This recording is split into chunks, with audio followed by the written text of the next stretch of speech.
Pada zaman dahulu, di pesisir pantai utara Pulau Jawa, tepatnya di daerah Pati, Jawa Tengah, tersebutlah sebuah desa nelayan bernama Teluk Cikal.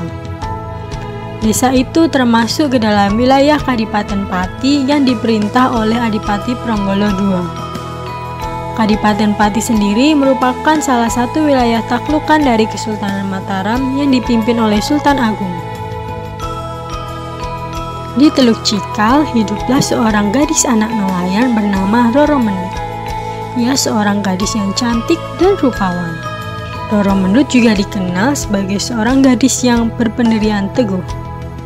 Ia tidak sungkan-sungkan menolak para lelaki yang datang melamarnya, sebab ia sudah memiliki calon suami bernama Pranacitra, putra Nyai Singabarong, seorang saudagar kaya raya.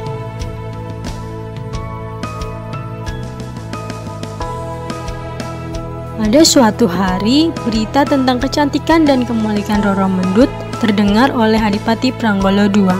Penguasa kadipaten itu pun bermaksud menjadikan Roro Mendut sebagai selir.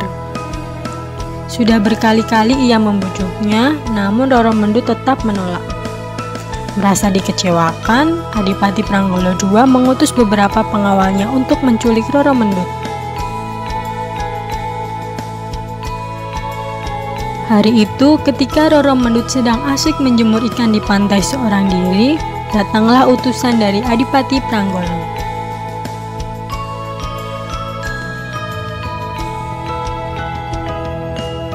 Para pengawal itu tidak peduli dengan rengekan Roro Mendut. Mereka terus menyeret gadis itu naik kuda lalu membawanya ke keraton.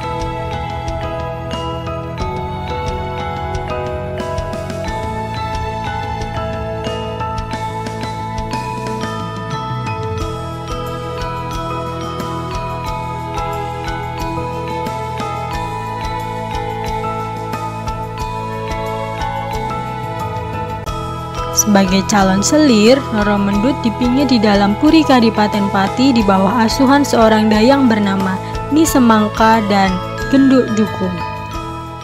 Sementara Roro Mendut dalam masa pingitan, di Kadipaten Pati sedang terjadi gejolak. Sultan Agung menuding Adipati Pranggala II sebagai pemberontak karena tidak mau membayar upeti kepada Kesultanan Mataram. Sultan Agung pun memimpin langsung penyerangan ke Kadipaten Pati. Menurut cerita, Sultan Agung tidak mampu melukai Adipati Pranggala II karena penguasa Pati itu memakai kere wajah atau baju zirah yang tidak mempan senjata apapun. Melihat hal itu, abdi pemegang payung sang sultan yang bernama Ki Nayadharma memohon kepada Sultan Agung untuk melawan Adipati Pranggala II.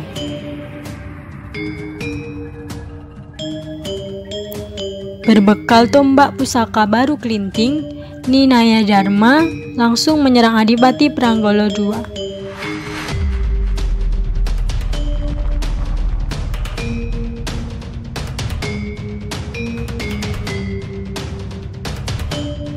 Namun, serangannya masih mampu ditepis oleh Adipati Pranggala II. Saat Adipati itu sedang lengah, Ki Nayadharma dengan cepat menikam pusaka baru kelinting ke tubuh Adipati yang tidak terlindungi baju sirah. Adipati Pranggala II pun tewas seketika. Sementara itu, para prajurit yang dikomandani oleh Panglima Perang Mataram bernama Tumenggung Wiraguna segera merampas harta kekayaan Kadipaten Pati termasuk Roro Mendut. Tumenggung Wiraguna langsung terpesona saat melihat kecantikan Roro Mendut. Ia pun memboyong Roro Mendut ke Mataram untuk dijadikan selirnya. Tumenggung Wiraguna berkali-kali membujuk Roro Mendut untuk dijadikan selir, namun selalu ditolak. Bahkan di hadapan Panglima itu, ia berani terang-terangan menyatakan dirinya sudah memiliki kekasih bernama Pranacitra.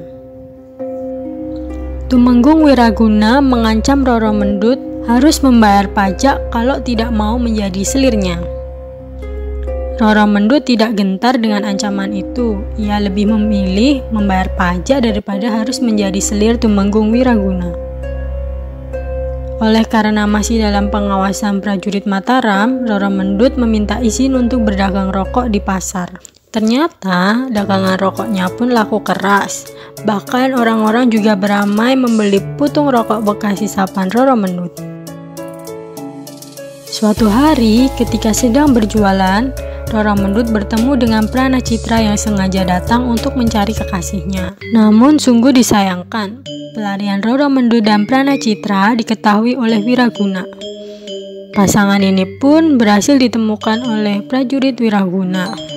Roro Mendut pun dibawa kembali ke Mataram, sedangkan secara diam-diam Wiraguna memerintahkan abdi kepercayaannya untuk menghabisi nyawa Pranacitra. Alhasil, kekasih Roro Mendut pun tewas dan dikuburkan di sebuah desa terpencil di Ceporan, Desa Gandu, terletak kurang lebih 9 km sebelah timur kota Yogyakarta. Sepeninggal Pranacitra, Tumenggung Wiraguna kembali membujuk Roro Mendut agar mau menjadi selirnya. Namun usahanya tetap sia-sia, gadis itu pun tetap menolak. Sang panglima pun tidak kehabisan akal. Ia kemudian menceritakan perihal kematian Pranacitra kepada Roro Mendut. Roro Mendut pun menurut untuk membuktikan perkataan Tumenggung Wiraguna.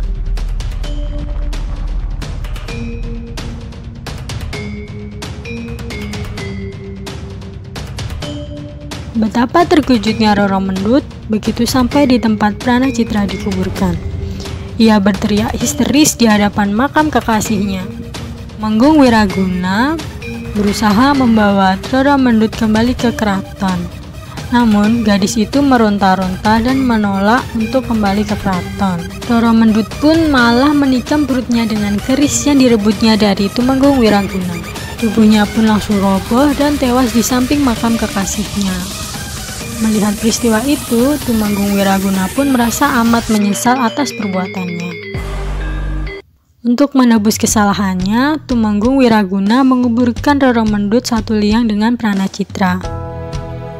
Begitulah kisah perjuangan Roro Mendut dalam mempertahankan harga diri dan kesetiaannya. Pesan moral yang dapat dipetik dari kisah tersebut adalah harta, pangkat, dan jabatan bukanlah jaminan untuk mendapatkan cinta sejati seseorang. Teman-teman, perkenalkan nama saya Dita Putih Melati dari Pendidikan Sosiologi Antropologi Universitas 11 Maret. Terima kasih teman-teman yang sudah menonton cerita ini. Semoga bermanfaat. Sampai jumpa di cerita selanjutnya.